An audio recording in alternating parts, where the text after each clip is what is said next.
La Biblia vincula a los ancestros de Israel con las antiguas civilizaciones del sur de Mesopotamia.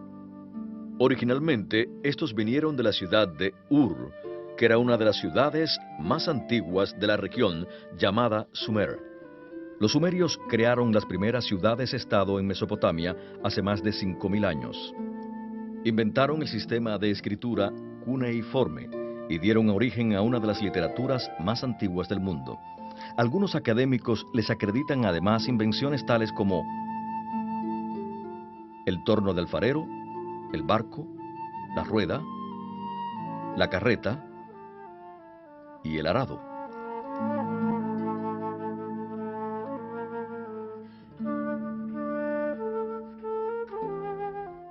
Hoy día podemos ver aún las ruinas de Ur, y el visitante se lleva una buena impresión de las dimensiones de esta gran ciudad del pasado.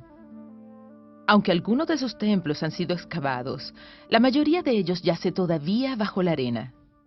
A una especie de templo sumerio se le llamaba Sigurat, y era una torre cuadrilátera en forma de pirámide. En su muro exterior había una amplia rampa que conducía a lo alto de la torre. Muchos especialistas opinan que el modelo de la torre descrita en Génesis capítulo 11, más conocida como la Torre de Babel, era el de un Sigurat. En la parte superior del Sigurat principal de Ur había un templo dedicado al culto del dios de la luna, que los sumerios llamaban Nana.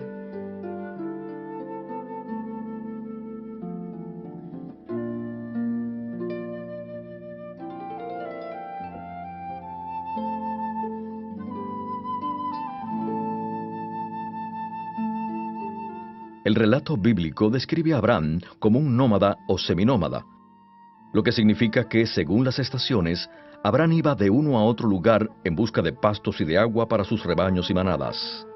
Sin embargo, las Escrituras nos dicen también que Abraham venía de la región de la ciudad de Ur. Una parte del área residencial de la antigua Ur ya ha sido excavada. Abraham salió de la gran ciudad de Ur y se fue a Canaán con su padre, Tera, y con su sobrino Lot, convirtiéndose así en un nómada que iba de un lugar a otro. Pero eso no significa que Abraham fuera pobre. En realidad, era un hombre rico y sus riquezas se medían por la cantidad de animales que poseía. Con él viajaba un gran número de miembros de su familia y esclavos, más toda una caravana de bienes, grandes rebaños de cabras y ovejas y manadas de camellos. Para viajar en línea recta de Mesopotamia a Canaán, habría que cruzar un desierto donde el agua no abundaba. Así que Abraham y su grupo siguieron la ruta normal, que iba hacia el norte a lo largo del río Éufrates hasta llegar a la llanura de Harán, en el norte de Mesopotamia. Dicha región es hoy parte de la actual Turquía. Esto representaba un viaje de casi 1000 kilómetros. Al igual que Ur, la ciudad de Harán era además un centro de culto dedicado al dios de la luna, que en Harán era conocido como Sin. Algunos estudiosos han sugerido que esto podría explicar por qué Abraham se estableció en Harán. El templo dedicado al dios Sin ya ha sido excavado. Abraham permaneció por algún tiempo indeterminado en la llanura de Harán. No se sabe si vivió dentro de la ciudad o no. La Biblia se refiere a los ancestros de Israel como arameos errantes, que vivían más allá del río Éufrates y que servían a otros dioses. Los arameos, o pueblo de Aram, eran un grupo semítico del norte de Siria. Se les menciona en la Biblia a menudo de forma negativa, ya que se convirtieron en los enemigos del antiguo Israel. Durante mucho tiempo, su centro político fue la ciudad de Damasco. Las fuentes bíblicas nos dicen que el Señor llamó a Abraham para que dejara Harán y se fuera a la tierra de Canaán. Cuando Abraham se dirigía a Canaán, primero se detuvo en Siquem y luego cerca de Betel. Posteriormente, acampó en Hebrón cerca de unas encinas que pertenecían a un amorreo llamado Mamré. Cerca de esos árboles, que tal vez Mamré usaba como un lugar sagrado, Abraham construyó un altar para honrar al Señor. Abraham, cuyo nombre el Señor cambió por el de Abraham, iba con sus rebaños de un lugar a otro por el sur de Canaán, bordeando el desierto del Negev hasta Berseba. La tradición vincula con Abraham este pozo en las afueras de la antigua ciudad de Berseba. Se supone que el patriarca cavó este profundo pozo para dar agua a sus animales. Es difícil determinar exactamente el período histórico en que vivió Abraham. Los académicos tienden a situar a los patriarcas a fines de la Edad de Bronce, entre 1550 y 1200 antes de Cristo, pero también es posible que fuera antes. Para el pueblo de Israel, Abraham era una figura legendaria de gran importancia tradicional que vivió en el pasado lejano en un periodo muy diferente de aquel en que el autor bíblico estaba escribiendo su historia.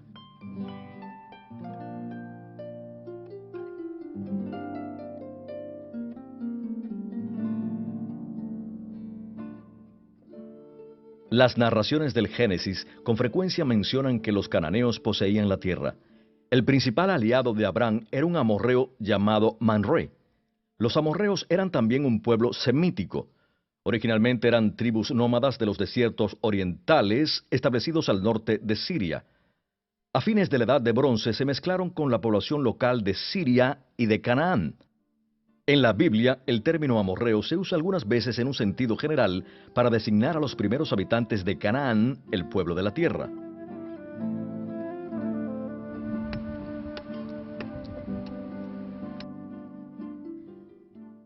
Además de los cananeos y los amorreos, también los hititas habitaban la tierra de Canaán en la época de los patriarcas. Fue a un hitita a quien Abraham le compró un pedazo de tierra para enterrar a su esposa Sara. Los hititas son conocidos como un pueblo poderoso que entre los años 1600 y 1200 a.C. estableció un gran imperio en el antiguo cercano Oriente. Su patria y centro político se encontraba en Anatolia. No está muy claro si los hititas de Canaán mantenían vínculos con el grupo principal de hititas de Anatolia. Se dice que Abraham pagó 400 siclos de plata por un pequeño pedazo de tierra que incluía una cueva para sepultura familiar. Estos siclos no eran monedas, ya que éstas solo aparecen en la historia en Asia Menor hacia el siglo VII a.C. Las monedas no comenzaron a circular con regularidad entre el pueblo de Israel hasta principios del siglo IV. Las referencias bíblicas al dinero antes de esa época indican en realidad metal sin pulir cuyo valor se calculaba por su peso. De hecho, la palabra hebrea shekel, para referirse a un peso estándar, proviene del verbo que significa pesar. El texto dice que Abraham pesó 400 siclos de plata en pago del lugar para enterrar a su esposa.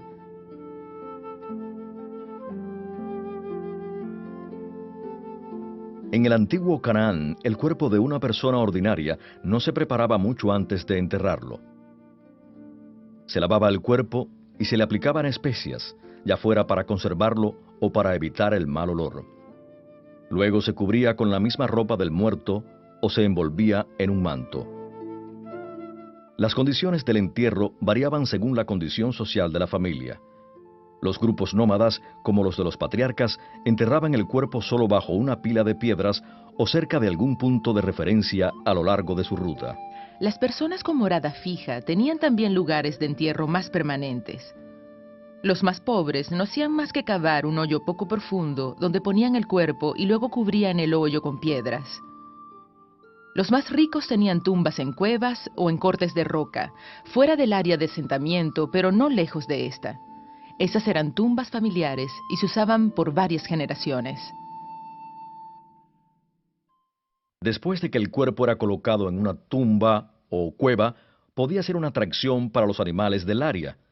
Y para impedir que estos llegaran al cuerpo, la entrada de la tumba era bloqueada con piedras. Si era una tumba de personas ricas, la piedra podía ser preparada para esto. A veces era una roca lisa, la cual se bajaba por una pendiente hasta bloquear la entrada. Otras veces podía ser una piedra de forma cilíndrica, la cual se rodaba desde uno de los lados hasta la apertura. Los entierros en el mundo antiguo eran por etapas. Al morir una persona, se tendía en la tumba en una especie de repisa, como ven aquí, en esta tumba de ricos. Se ve hasta un lugar para la cabeza. El cuerpo se dejaba así por un año y ya cuando la carne se había separado de los huesos, estos se recogían y eran llevados a un área especial, a fin de que la repisa quedara libre para la próxima persona que muriera. Se consideraba que entre el primero y el segundo entierro la familia estaba de luto. Esta práctica de enterrar a una persona en la misma tumba de miembros de otras generaciones dio paso a la expresión «yace con sus padres».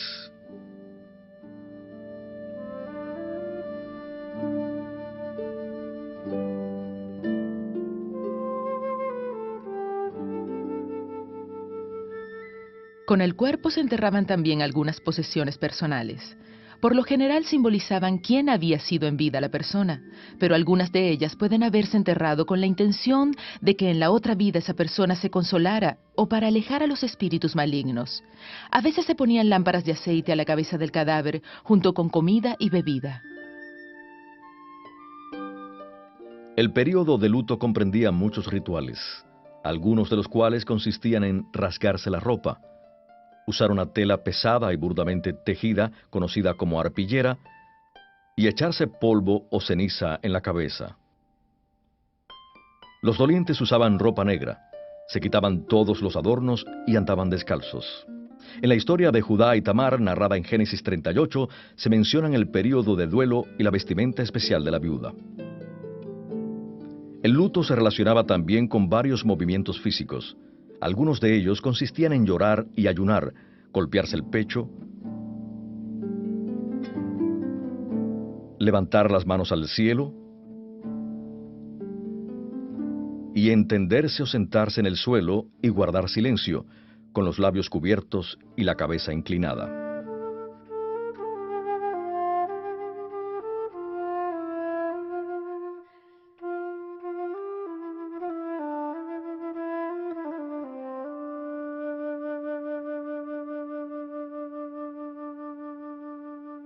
Algunas veces la familia doliente contrataba a lloronas profesionales. En las escrituras se les llama plañideras o mujeres cuyo oficio es hacer lamentación. En algunos casos, estas dolientes profesionales eran acompañadas por el sonido de flautas.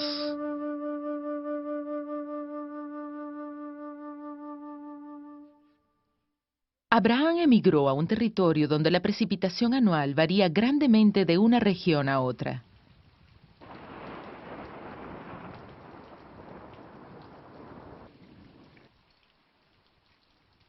La vertiente occidental de la cadena central recibe más lluvia que la vertiente oriental. En la región oriental la agricultura permanente es difícil, por lo que es mejor dedicarse al pastoreo de animales. Sin embargo, no había suficiente terreno de pastoreo para los rebaños combinados de Abraham y su sobrino Lot, ni lugares para brevarlos, y por eso tuvieron que separarse.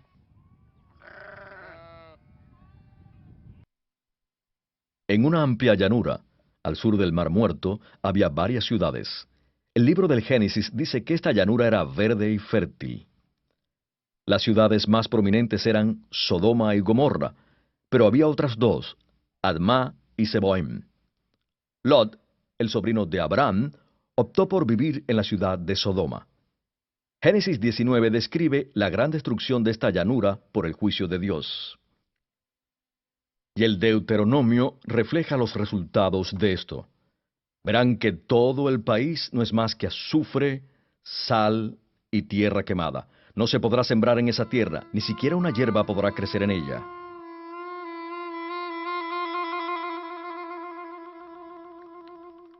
Cuando las ciudades de Sodoma y Gomorra fueron destruidas por el fuego, Lot escapó con sus dos hijas, y los tres vivieron en una cueva sobre la llanura de las ciudades destruidas.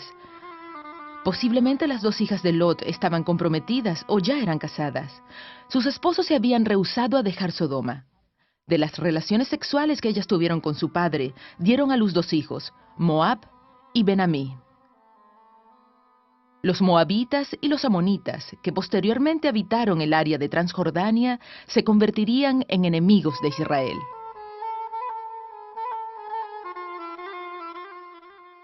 La costumbre entre los pueblos semíticos era la de casarse dentro de la familia paterna. Los matrimonios a menudo eran arreglados y acordados mediante un contrato. Los términos incluían el pago del precio de la novia que pagaba la familia del novio. El período de compromiso duraba 1 año. Solo el divorcio o la muerte cancelaba el compromiso. Y si el hombre moría durante este período, la mujer era considerada viuda. Abraham envió a su siervo a Mesopotamia para que buscara esposa para su hijo Isaac.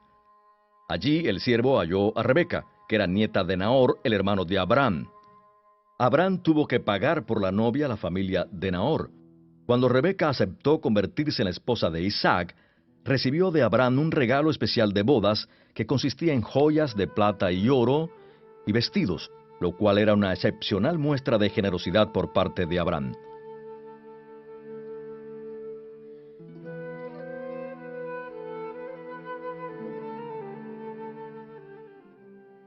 Isaac y Rebeca tuvieron hijos gemelos.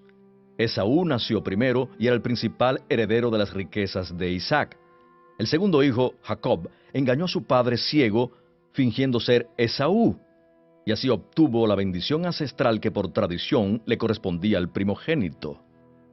Como Jacob tuvo miedo de que su hermano se vengara, huyó a Harán, donde había vivido su abuelo Abraham. Allí trabajó como pastor para su tío Labán y se casó con sus 2 hijas. Sin embargo, la relación entre Jacob y su suegro fue de mal en peor. Después de servir a Labán por casi 20 años, Jacob un día reunió a sus esposas, hijos, esclavos y animales y dejó las llanuras de Harán. No le habló a Labán de sus intenciones y huyó de Harán para volver a Canaán, donde aún vivía Isaac, su padre. Raquel robó unas estatuillas de la casa de su padre antes de salir rumbo a Canaán. No se sabe con exactitud lo que representaban esas estatuas o figuras. Tal vez se trataba de dioses o antepasados. Eran bastante pequeñas y de uso común en los hogares de toda Siria y Canaán, e incluso entre los mismos israelitas. Tales estatuas, que en hebreo se conocen como terafim, eran muy importantes para la gente de esa época, pues se creía que protegían a la familia y aumentaban la fertilidad de los campos y de las mujeres. Cuando Labán descubrió que Jacob había huido de Harán y que le habían robado los terafim, decidió perseguir inmediatamente al grupo de Jacob y lo alcanzó en la región montañosa de Galaad. Jacob no sabía que Raquel se había llevado los terafim. Por lo tanto, negó el robo y hasta retó a Labán a registrar las tiendas. Pero Raquel los había escondido bajo la montura de un camello y fingiendo no sentirse bien, no se levantó de la montura cuando su padre entró a su tienda para buscar a sus dioses.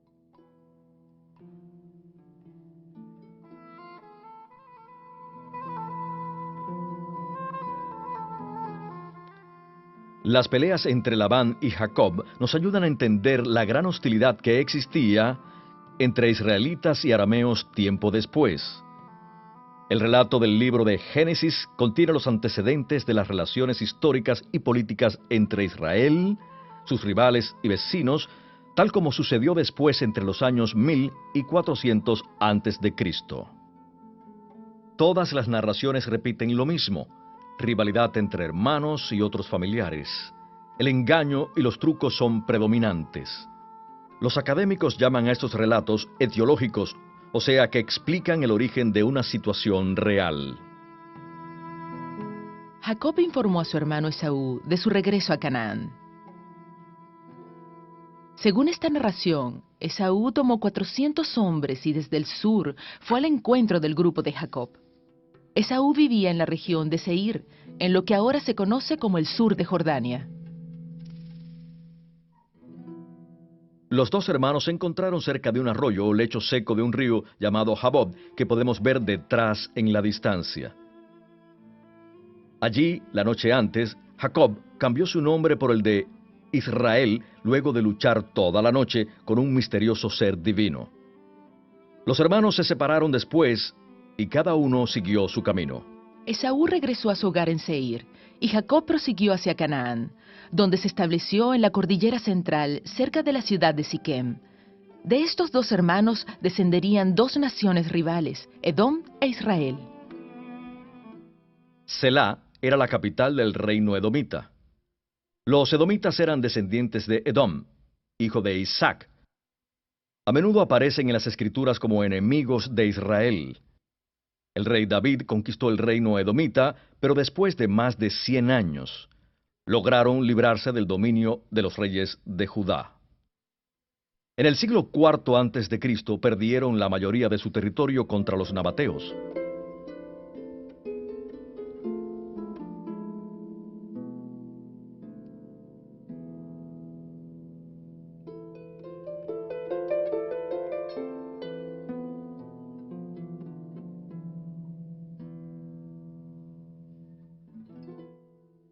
Jacob tuvo 12 hijos, que fueron los antepasados de las 12 tribus de Israel.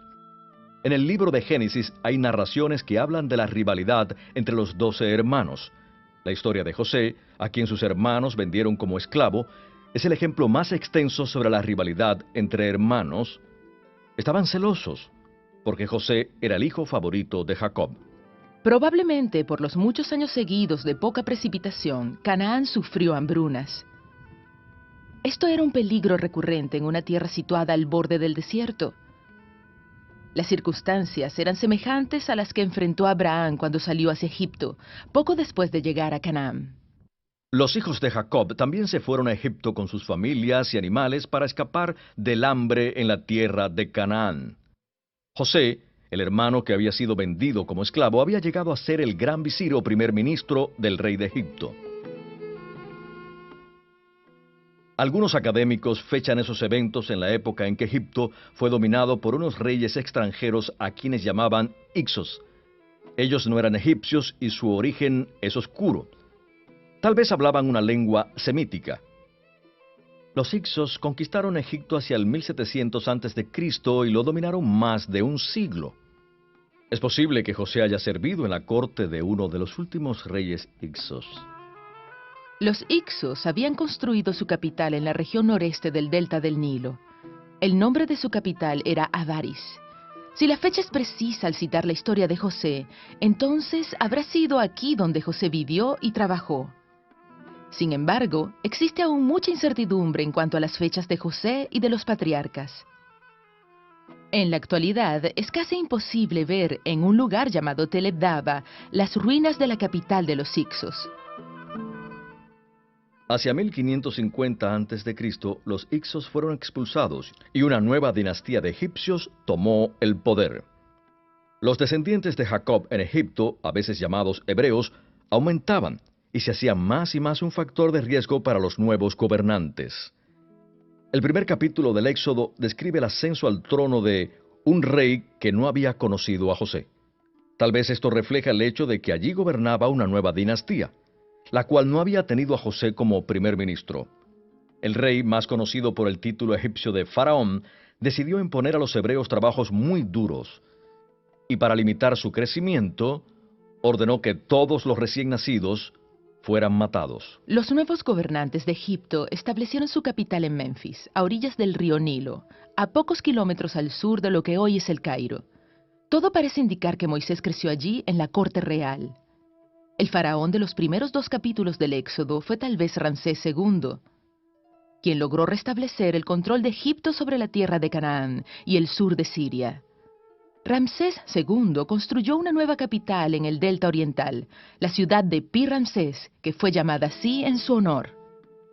En tiempos de una dinastía posterior con su capital en Memphis, la familia de Moisés vivió cerca del río Nilo. Posiblemente Moisés habrá hecho largos viajes entre la ciudad capital y la región donde la mayoría de su gente vivía. Los hebreos fueron obligados a trabajar en la construcción de la nueva capital y de otra ciudad llamada Pitom. Tenían que producir ladrillos de adobe para todos los edificios, excepto para los palacios y los templos.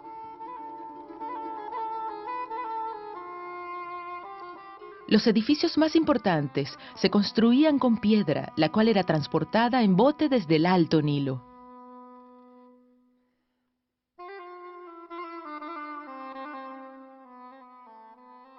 Al pueblo de Israel se le obligó a construir ciudades para el rey de Egipto. Tal vez ellos no construían los templos y los grandes edificios administrativos de piedra, pero sí las casas de los funcionarios que vivían en esas ciudades. Las casas, en su mayoría, eran de ladrillos de adobe secados al sol. Estos se hacían de lodo mezclado con hierba o paja. La paja servía para que los ladrillos cuajaran y tuvieran resistencia. Primero, la paja la cortaban otros esclavos y se la suministraban a quienes hacían los adobes. Pero cuando se quejaron del trabajo tan pesado, el rey ordenó que ellos mismos fueran a recoger la paja y les aumentó la carga de trabajo. El profeta Nahum describe en parte el proceso de producción de adobes, que incluía el pisotear el lodo y la paja hasta que estuviera bien mezclada. para después comprimir esta mezcla en moldes de madera. Luego, los ladrillos se removían de los moldes para dejarlos secar y endurecer bajo el sol. En algunos lugares se endurecían en un horno especial. El tamaño de estos ladrillos variaba grandemente de un lugar a otro. En 2 Samuel capítulo 12, el significado de la palabra malben no se ha precisado. Tal vez se refiere a un molde para ladrillos o al horno en que los ladrillos se horneaban. El reinado de Ramsés II en Egipto duró mucho tiempo, más o menos de 1280 a 1230 a.C. El libro del Éxodo documenta su muerte.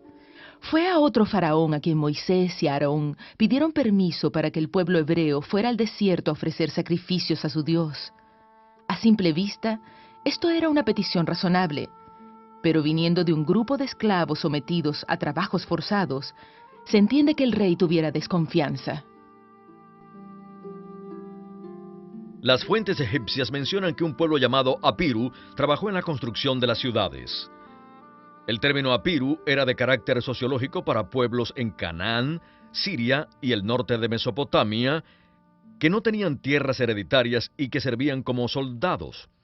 En el libro del Éxodo, el uso de la palabra hebreos para referirse a los israelitas podría ser un reflejo del término Apiru, aunque aún no se ha aclarado la relación exacta entre estas dos palabras. El espectacular escape de Egipto por parte de los hebreos se encuentra registrado solo en la Biblia. Esto no es una sorpresa, ya que los egipcios creían que el representante del gran Dios Sol en la tierra era su rey. De hecho, al faraón mismo se le consideraba un dios. Como tal, siempre aparecía en el arte y en la literatura como vencedor de todos sus enemigos. Por consiguiente, las fuentes egipcias nunca hablan de desastres o derrotas del rey, ni se puede esperar que conservaran una historia como la del Éxodo. Los estrados de los reyes egipcios tenían talladas imágenes de los enemigos derrotados. De modo que cuando el rey se sentaba en su trono, simbólicamente siempre tenía a sus enemigos bajo sus pies. Como es con frecuencia el caso, el simbolismo bíblico de la frase «mis enemigos son un estrado bajo mis pies» se origina en objetos reales y en prácticas del mundo antiguo.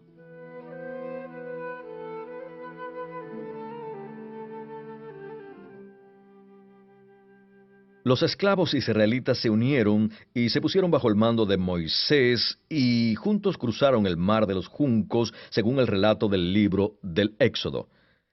Este cruce puede haberse efectuado en el lugar que en la actualidad se conoce como Lagos Amargos y que ahora pueden ver frente a mí. Anoche vinimos aquí después de la lluvia y esta área se convirtió en un lodazal, haciendo difícil la travesía a pie. Imagínense hacerlo en carruajes. Éxodo 14 describe la milagrosa salida de Egipto. Un fuerte viento dividió el mar y hasta secó el fondo del mismo. El pueblo cruzó sobre tierra seca, pero a los carros del ejército egipcio les era difícil moverse y fueron cubiertos por las aguas que regresaban. Hay varias rutas que pudieron llevar a los hebreos de vuelta a Canaán, la tierra de sus antepasados. Lo más directo era la ruta del mar. Luego de conquistar los países del norte, los egipcios construyeron una serie de puestos fortificados a lo largo de esta ruta. Por eso hubiera sido muy peligrosa para quienes trataban de escapar del faraón. Una segunda ruta directa hacia el este, que cruzara la meseta del Sinaí, habría sido extremadamente difícil sin los suficientes recursos acuíferos. Ante opciones tan riesgosas, la fugitiva nación de esclavos se dirigió hacia el sur. Aún se debate sobre la composición y el tamaño del grupo del Éxodo. Tal vez solo eran unos miles de personas, y se describe como una mezcla de israelitas y personas de otros grupos étnicos. Los líderes, Moisés y Aarón, pertenecían a la tribu de Leví. No obstante el tamaño del grupo, el Éxodo ejerció una profunda influencia en la fe y la religión de Israel. Pues los israelitas experimentaron lo que su Dios podía hacer para derrotar al gran poder de los dioses egipcios y su representante, el faraón.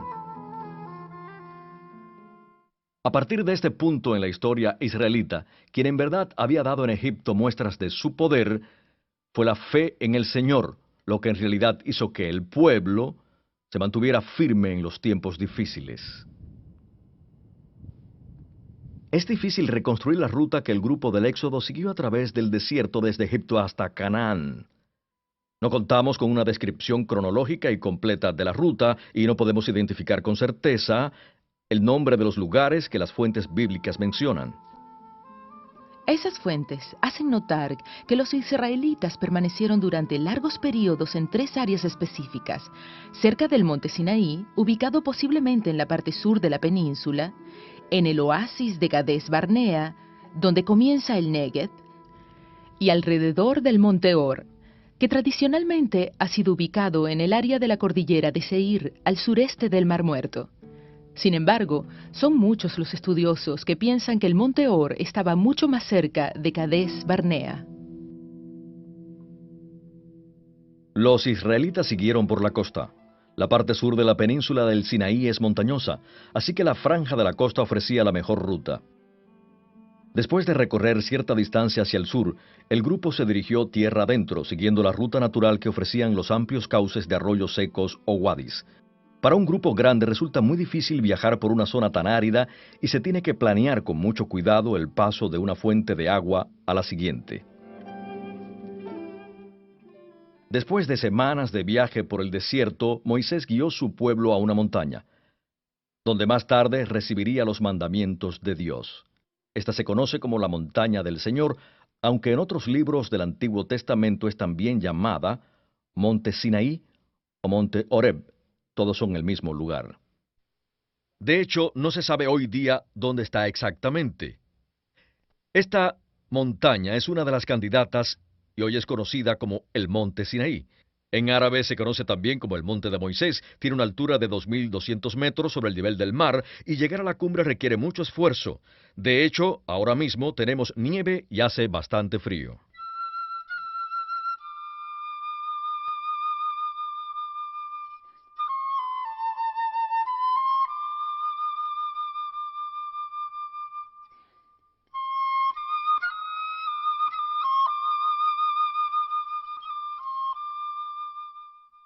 El ganado del grupo del Éxodo consistía principalmente en ovejas y cabras. Ninguno de esos animales depende solamente de la hierba, ya que también se pueden alimentar de arbustos y árboles. Son bastante hábiles para encontrar su comida en regiones áridas o semiáridas.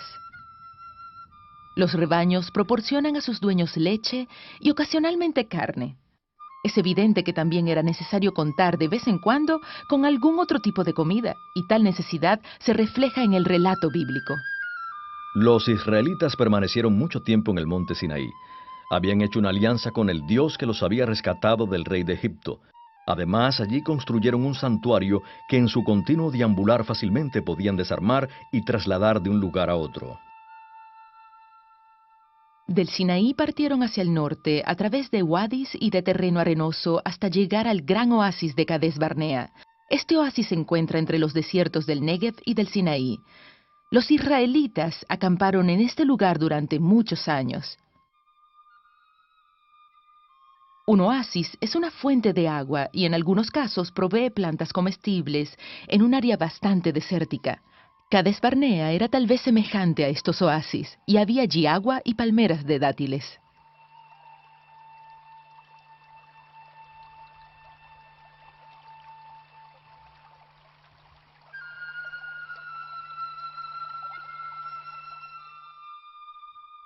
Desde Cades, los israelitas hicieron varios intentos de ocupar la tierra en el sur de Canaán. Tal vez algunos grupos pequeños habrán logrado ir al sur de Canaán. El gran grupo dirigido por Moisés pretendía ir hacia el este, pasando por la región sur del Mar Muerto. Esta área estaba poblada por el pueblo de Edom. Pero cuando los israelitas pidieron permiso para pasar, los edomitas se lo negaron. Los israelitas prometían no pasar por los campos sembrados ni beber agua de los pozos, pero los edomitas, que eran más fuertes que las tribus nómadas israelitas, no les dieron paso.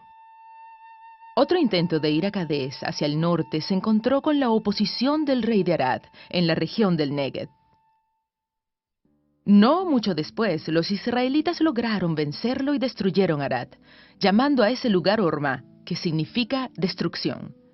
Arad había sido ocupada hacia el 4º milenio antes de Cristo. Y para cuando los israelitas la invadieron, no había ningún lugar llamado Arad. Hubo una aldea cananea en el cuarto milenio que a principios del tercer milenio había crecido hasta convertirse en una ciudad fortificada, rodeada de un gran muro con torres de vigilancia. El agua de la lluvia se recolectaba en una depresión en el centro de la ciudad. Tiempo después, en el período judaico, se excavó allí un pozo. Las excavaciones han revelado la existencia de casas privadas, templos y un palacio.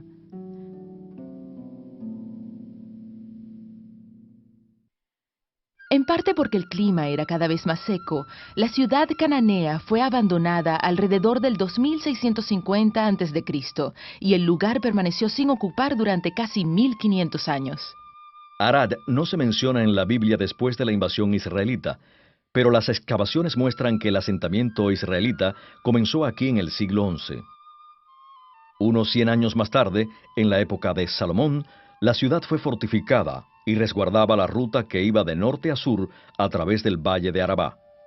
El clima en el Arabá y en el Valle del Jordán deben haber sido muy semejante al de nuestros días. Las principales diferencias se encuentran en el tipo y cantidad de vegetación y en la presencia de fauna. En el Valle del Jordán y en la región sur del Mar Muerto había bosques y praderas.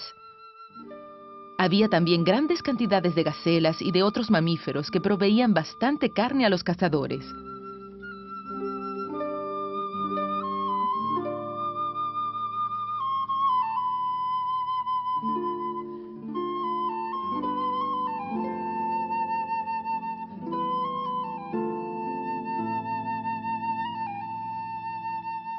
Además, el bosque ofrecía fuentes considerables de comida silvestre en forma de frutas y nueces. Los edomitas deben haber tenido éxito en la agricultura, en la cría de animales y en la caza. En el transcurso del tiempo, tanto los bosques como la caza prácticamente han desaparecido. El grupo del Éxodo dio un giro y se dirigió hacia el sur, hasta el Mar Rojo, cerca de lo que hoy día es la ciudad de Elad. Desde allí avanzaron en dirección noreste para entrar desde el sur al territorio edomita. Esta vez, las relaciones con Edom fueron mejores. Los israelitas tomaron el camino del desierto, como lo llaman las fuentes bíblicas. Después de un camino largo y difícil, llegaron a la región montañosa al sur de Edom, llamada Seir. En Jueces 5:4 leemos que el Señor salió de Seir para pelear por su pueblo. Seir era una cordillera en el sureste del Mar Muerto. Esta cordillera se menciona en la Biblia como una morada del Señor. Antes de entrar en la tierra, los israelitas acamparon por un período bastante largo en los valles cercanos a Seir. La montaña más alta allí es el monte Or, que es donde fue enterrado Aarón.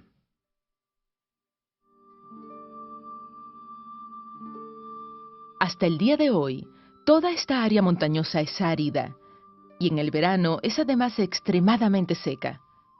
Probablemente fue aquí donde Moisés golpeó la roca para que saliera agua. El lugar todavía se llama Wadi Musa, en recuerdo del nombre de Moisés. Desde aquí podemos ver los valles donde los israelitas acamparon durante largo tiempo. Fue aquí donde los atacaron las serpientes venenosas. Dios le dijo a Moisés que hiciera una serpiente de bronce y que la elevara en un lugar prominente del campo. Para salvarse, los que habían sido mordidos por una serpiente solo tenían que mirar a la serpiente de bronce.